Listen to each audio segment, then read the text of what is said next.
All right, how we doing? Good. How can I help you? How'd the picture of defending Michigan change when Bryce Underwood started running against Central Michigan? I think it changes a little bit. Obviously, you know, the quarterbacks that move out of the pocket are a little bit of a concern, but you know, we saw that in week one. We made our adjustments, both schematically and just philosophically. So I think we're going to be a little bit more prepared for that element of the game in terms of, you know, how we call the game, how we approach that player, and obviously, you know, each player is different. You know, the quarterback for Cincinnati had really a history of being a runner, and you know, when you watch number 19, he is a pro-style drop-back quarterback with enough athleticism to get out of there, but you know, he wants to be a pro quarterback that's going to sit in the pocket, throw the football, and make reads. So similar players, but different in their own way. How much of his run is more scramble versus a design run? I had 2 design runs.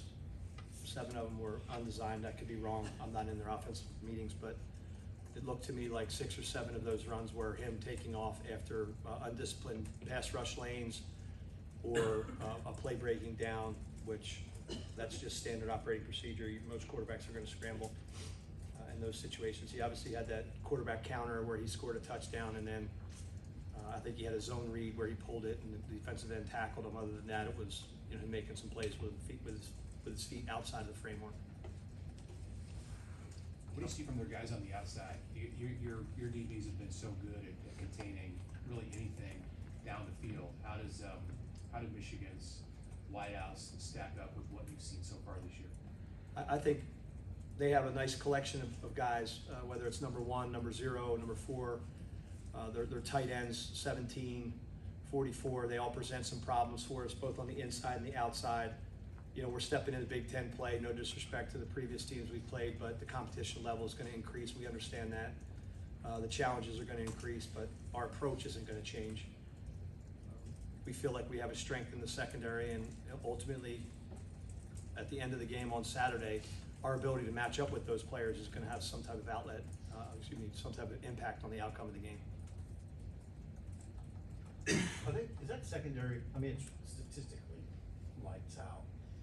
Is it playing about like you expected this year? Is this about what you envisioned? That's what we'd hoped.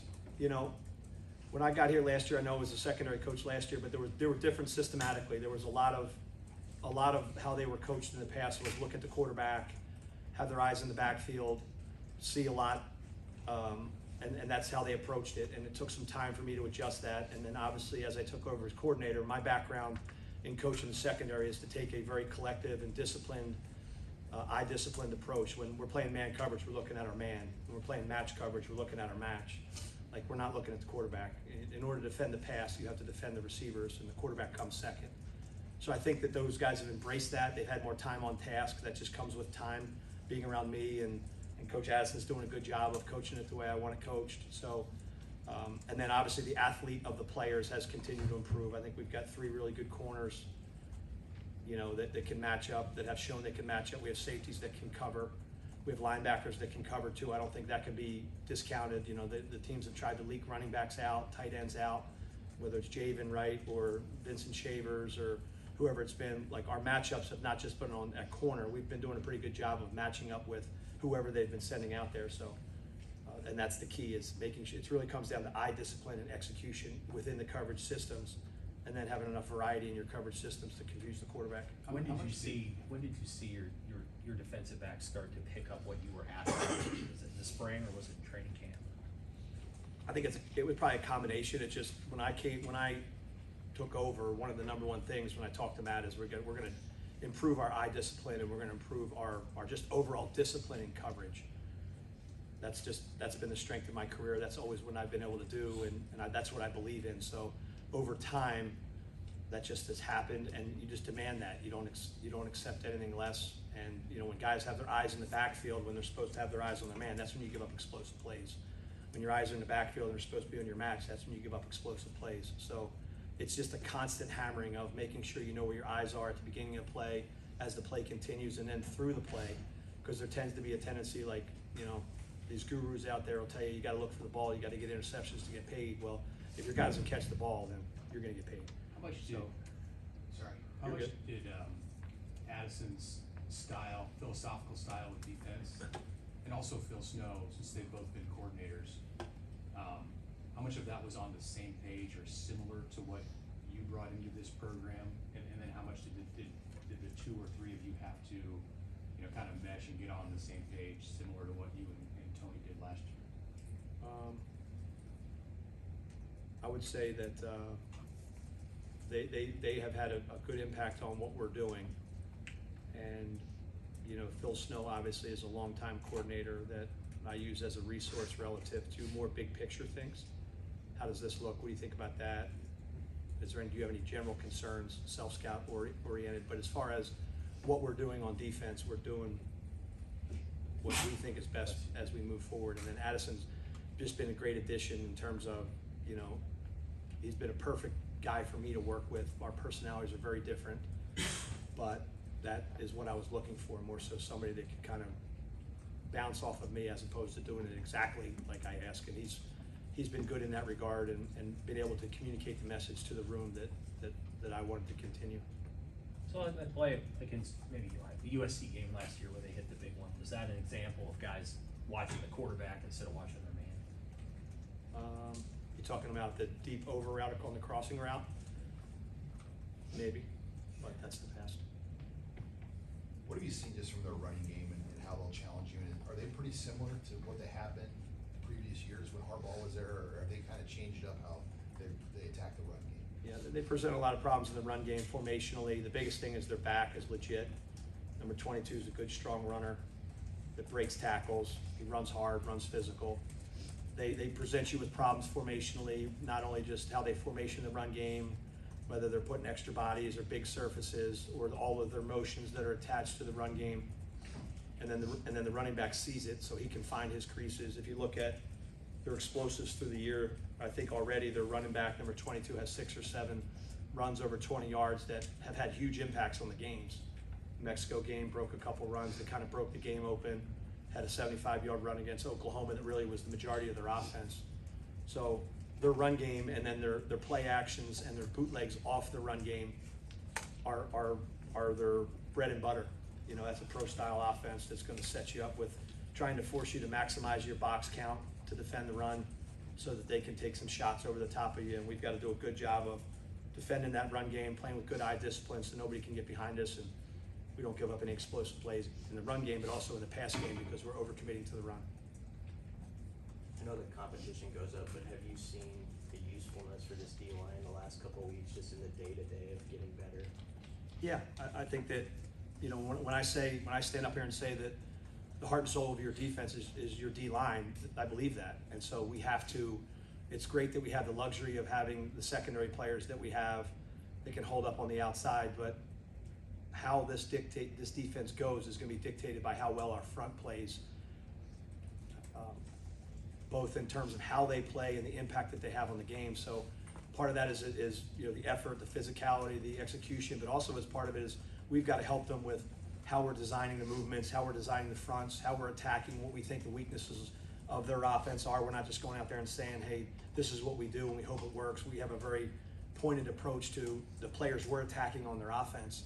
It's not just about, you know, the secondary, the skill players. Like there's certain players on everybody's offensive line that we want to go after. So we have to go do a good job of identifying those people and executing those systems, and then getting our D-line to continue just to believe in themselves with their level of physicality and how much they can impact the game. And I think you're starting to see that. You guys have also scored points on defense each of the last 2 weeks, and I think Matt mentioned a stat the other day, like elite teams tend to score like 8 to 10 times a year or something on defense. Have you seen guys embrace that part too, not just getting stops, but changing the game like that? Well, the whole point of defense is getting the ball back to the offense as quickly as possible. So you're trying to get a 3 and out, you're trying to get a takeaway, or you're trying to take away the ball and score. So anytime you can do that, whether it's the safety against Akron or whether it's a scoop and score touchdown last week, we have a sign on our wall up there. There's I don't know, 1998 maybe it was, Florida State scored 12 defensive touchdowns, which is incredible. And I think in 2000, and at one point the Huskers had 10, which is insane, 10 defensive touchdowns. So I think anytime we can impact the game in that way, whether it's taking the ball away and giving our offense a short field like we did in the Cincinnati game, or it's scoring on defense like we have in the previous 2 games, our job is to impact the game in any way we can, and we have to put pressure on the other team's offense to force them into mistakes, and then we got to capitalize on those mistakes. Speaking of the scoop and score, how fired up were you for Williams to get that touchdown? Yeah, that was great, and he made it look so natural. He's such a great athlete. He picked the ball up like it was a little orange. Got those giant hands, and then he just kind of casually jogging down. And I'm like, yo, bro, you better pick it up. That guy's gonna. I asked him if he knew who Leon Lett was, because obviously there's that famous clip from way back when, and he looked at me like, Leon Lett, who are you talking about, bro? But that just shows him it was effortless in terms of, obviously, great job by Riley. We practice that every single day. Every Tuesday and Wednesday we practice taking the ball away from the quarterback as a blitzer, as a pass rusher. Riley executed that to perfection. And then we work on scooping and scoring with Coach Snow. He has a scoop and score drill where everybody goes through it as a circuit, and Will executed that, flawlessly. So excited for anybody that makes a big play like that, because I asked them when they do that to make you feel good, and they all say yes. So I'm trying to get them to do that as much as possible so they can feel better. And so can I. Anything else, Coach? With Underwood, how much more creative can you get? Excuse me, I'm sorry. How much more creative can you get going against a true freshman quarterback that has only 3 games under his belt? Right. Experience is key in football. Experience is key in life. So the more he sees in games, the better he's going to be down the line. It's our job. We've got to stop the run and put them into advantage situations for us where we can then affect him.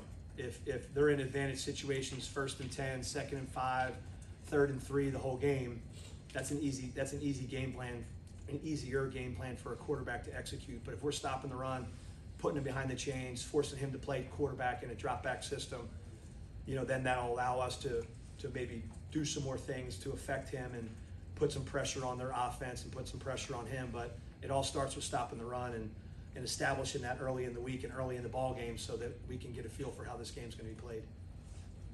Good. Thanks, Coach. Thank you all. Have a good day.